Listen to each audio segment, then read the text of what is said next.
আসসালামু আলাইকুম দর্শক, সবাই কেমন আছেন? আপনারা দেখছেন আকাশ নিউজ ইউটিউব চ্যানেল। তো আমরা দেখতে পাচ্ছি গত কয়েকদিন ধরে দেশের অনেক জায়গায় তাপপ্রবাহ কিন্তু বয়ে যাচ্ছে, প্রচণ্ড পরিমাণ গরম কিন্তু বয়ে যাচ্ছে। গরমে সবাই শেষ হয়ে যাচ্ছে। আমরা সবাই বলতেছি গরমে শেষ, বৃষ্টি কেন হচ্ছে না, সবাই এরকম বলতেছি। সো বন্ধুরা, তাহলে 20 তারিখের মধ্যে আগামীকালও কি গরম থাকবে? হ্যাঁ, আগামীকালও দেশের দক্ষিণাঞ্চলে চট্টগ্রাম, তারপর কক্সবাজার, কুতুবদিয়া উপকূলীয় এসব অঞ্চলেও কিন্তু মোটামুটি গরম কিন্তু থাকবে।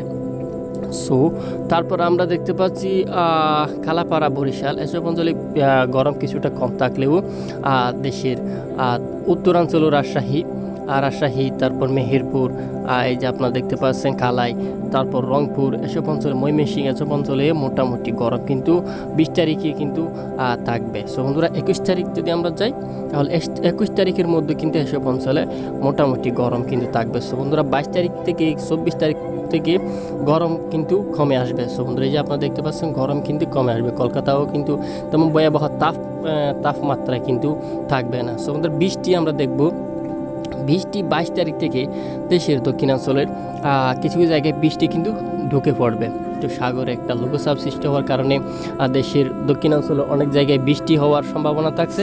তো 22 তারিখ থেকে এর প্রভাব কিন্তু শুরু হয়ে যাবে। সো বন্ধুরা, আমরা 23 তারিখ দিকে চলে যায়। তো 23 তারিখের মধ্যে যদি আমরা চলে যাই দেশের দক্ষিণাঞ্চলে কালাপাড়া, এই যে আপনারা দেখতে পাচ্ছেন, তারপর বরিশাল, তো বরিশাল, পিরোজপুর, তারপর খুলনা, সুন্দরবন, তারপর কুমিল্লা, তারপর ঢাকা, তারপর দেশের দক্ষিণাঞ্চল অনেক জায়গায়, উপকূলীয় অনেক জায়গায় ভারী থেকে মাঝারি ধরনের বৃষ্টির সম্ভাবনা কিন্তু থাকবে বলে আশঙ্কা করা যাচ্ছে। সো বন্ধুরা, 24 তারিখে যদি আমরা চলে যাই তাহলে দেশের অনেক জায়গায়, বিশেষ করে দেশের সব জায়গায় বৃষ্টির সম্ভাবনা থাকছে। বিশেষ করে রংপুর, তবে এখানে কিছুটা কম থাকলেও দেশের অনেক জায়গায় কিন্তু ভারী বৃষ্টি হবে বলে আশঙ্কা করা আছে, কলকাতা সহ। আমরা জুম করলে অবশ্যই আপনারা দেখতে পাচ্ছেন এই যে দেশের অনেক জায়গায়, কলকাতা সহ মেহেরপুর, তো এসব অঞ্চলে মোটামুটি বৃষ্টি হওয়ার সম্ভাবনা কিন্তু থেকে যাচ্ছে। সো আমরা বাতাস, তাপমাত্রা বা আমরা যদি বায়ু কেমন থাকবে তাহলে আমরা দেখতে পাচ্ছেন আপনারা, তাহলে বাতাসও কিন্তু থাকবে প্রচণ্ড পরিমাণে। কিন্তু আগামী 22 তারিখ থেকে শুরু হবে প্রচণ্ড পরিমাণ ঝড় বৃষ্টি। সো বন্ধুরা, আমরা বৃষ্টি মোড়ে চলে যাব। তো আমরা বৃষ্টি মোড়ে চলে আসলাম। আমরা 19 তারিখ, আমরা 20 তারিখের মধ্যে চলে আসলাম। তাহলে 20 তারিখ দেশের কোথাও আংশিক স্থানীয় বা বৃষ্টির সম্ভাবনা থাকছে। এই যে আপনারা দেখতে পাচ্ছেন দেশের সুন্দরবন বা দেশের দক্ষিণাঞ্চলে কোথাও পাহাড়ি এলাকায় এসব অঞ্চলে স্থানীয়ভাবে বৃষ্টির সম্ভাবনা থাকছে। তার এই ফুটের মধ্যে সরাসরি ধরা পড়ে না, স্থানীয়ভাবে বৃষ্টির সম্ভাবনা থাকছে। তো আমরা 21 তারিখে চলে যাব। তো 21 তারিখে আমরা দেখতে পাচ্ছি সাগরে প্রচণ্ড পরিমাণ কিন্তু ঝড় বৃষ্টি কিন্তু শুরু হওয়ার সম্ভাবনা থাকছে। সো ডিয়ার অডিয়েন্স, তো আমরা ট্রেক করে আমরা 22 তারিখের মধ্যে চলে আসবো, মূলত 22 তারিখের মধ্যে। তো 22 তারিখের মধ্যে চলে আসলাম দেশের দক্ষিণাঞ্চলে, সুন্দরবন, তারপর দেশের অনেক জায়গায় মোটামুটি বৃষ্টির সম্ভাবনা থাকছে। বিশেষ করে আমরা 23 তারিখের দিকে চলে আসি, 23 তারিখে হয়ে দেখি। তো 23 তারিখের মধ্যে যদি চলে আসি তাহলে এই যে সমুদ্রতে অনেক ভয়াবহ বৃষ্টি কিন্তু থাকবে, ভয়ঙ্কর বৃষ্টি।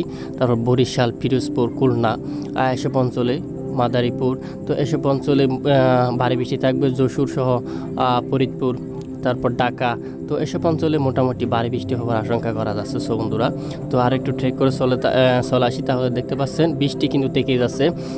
কোথায় বন্যায় প্লাবনিত হতে যাচ্ছে। সো ডিয়ার অডিয়েন্স, তো আমরা দেখতে পাচ্ছি এই যে সিরাজগঞ্জ, তারপর এই যে সিংড়া, তো এসব অঞ্চলে বগুড়া, এই যে মাদারীপুর, তো ওই যে ময়মনসিংহ, তো এসব অঞ্চলে বৃষ্টির সম্ভাবনা থাকছে। ভারী থেকে অতি ভারী বৃষ্টির সম্ভাবনা কিন্তু থেকে যাচ্ছে। সো ডিয়ার অডিয়েন্স, সো বন্ধুরা, আমরা ট্রেক করে শনিবার আমরা 24 তারিখ চলে আসলাম। তো দেখতে পাচ্ছেন ঢাকাতে প্রচণ্ড পরিমাণ বৃষ্টির সম্ভাবনা থাকতে 48 মিলিমিটার, 56 মিলিমিটার, তো দেখতে পাচ্ছেন 70 মিলিমিটার, তো এর চেয়ে বেশি বৃষ্টি হওয়ার সম্ভাবনা কিন্তু থেকে যাবে। সো বন্ধুরা, এই যে এখানে যত মিলিমিটার দেখাচ্ছে এর চেয়েও কিন্তু বেশি বৃষ্টি হওয়ার সম্ভাবনা কিন্তু থাকছে। সো বন্ধুরা, তো আমরা ট্রেক করে চলে আসবো। আমরা 25 তারিখের মধ্যে চলে আসি, তাহলে দেখতে পাচ্ছেন দেশের উত্তরাঞ্চলে অনেক জায়গায় ভারী বৃষ্টির সম্ভাবনা থাকছে। ময়মনসিংহ, তারপর খালাই, এসব অঞ্চলে ভালো বৃষ্টি হওয়ার আশঙ্কা কিন্তু থেকে যাচ্ছে। রংপুর, তারপর সিলেট, তো এসব অঞ্চলে ভারী বৃষ্টি হওয়ার সম্ভাবনা থাকছে। সো বন্ধুরা, তো আমরা ট্রেক করে 26 তারিখে চলে আসলেও আমরা দেখতে পাচ্ছি দেশের উত্তরাঞ্চলে বৃষ্টি কিন্তু থেকে যাচ্ছে। সো বন্ধুরা, তো 27 তারিখ যদি যাই আমরা, সো বন্ধুরা আমরা 27 তারিখ যদি যাই তাহলে 27 তারিখ থেকে বৃষ্টি কিন্তু কমে যাওয়ার সম্ভাবনা থাকছে। সো বন্ধুরা 28 তারিখ চলে আসলাম, তাহলে বৃষ্টি আর মোটামুটি তেমন ভারী বৃষ্টি কিন্তু আর দেখাচ্ছে না, বৃষ্টি কিন্তু কমে যাওয়ার সম্ভাবনা থাকছে। সো বন্ধুরা, তো আজকের ভিডিওটা যদি আপনাদের ভালো লেগে থাকে অবশ্যই চ্যানেলটা সাবস্ক্রাইব করে আমাদের পাশে থাকবেন। আর ভিডিওটা দেখার জন্য সবাইকে ধন্যবাদ।